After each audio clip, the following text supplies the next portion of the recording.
तर नमस्कार माझ्या भावांनो, कसं काय झालं पुन्हा एकदा आपल्या नवीन ब्लॉगमध्ये मी तुमचं कथनाचं स्वागत करतो.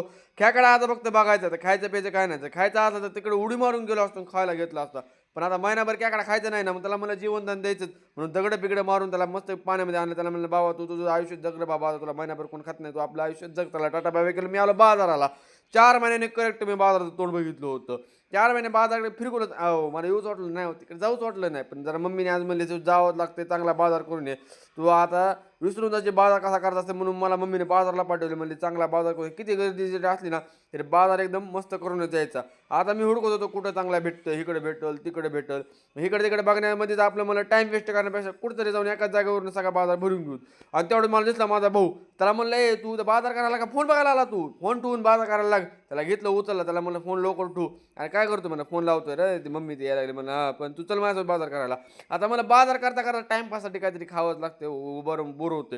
म्हणून मस्त बेबी आपलं खारे शेंगदाणे खातो. खारे शेंगदाणे खात खात मी आलो की मस्त बेबी भजेच्या इथं.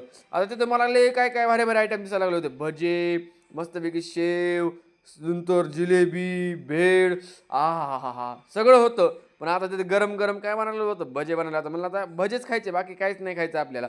भजे बी मस्तपैकी तयार होऊन आले. मी मस्त बघत होतो भाई आता भजे खायचे. आता इकडे मला दुनियादारी बिनियादारी सगळी गेली खड्ड्यात. पहिला आपल्याला भजे खायचे आणि जायचे आपल्याला घराकडं. भज्यासोबत पण भजे खायचं म्हणलं की पहिले त्याच्यासोबत लागते म्हणजे मिरची. मिरच्यासोबत मजाच नाही हो. मजाच नाही. म्हणून मस्तपैकी मी खाल्ले भजीने आलो आपल्या घराकडं. आता मम्मीकडे सगळा बाजार बिजार देऊन दिला. आता वाजले होते 8. आता आपलं दुकान बंद करायचा टाईम झाला होता. मस्तपैकी आता सगळं हिशोब बिशोब करायचा.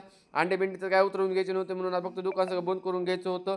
तर आता ब्लॉग कसा वाटला ते नक्की तुम्ही कमेंटमध्ये सांगा आणि लाईक फॉलो नक्की करा. Tata bye bye.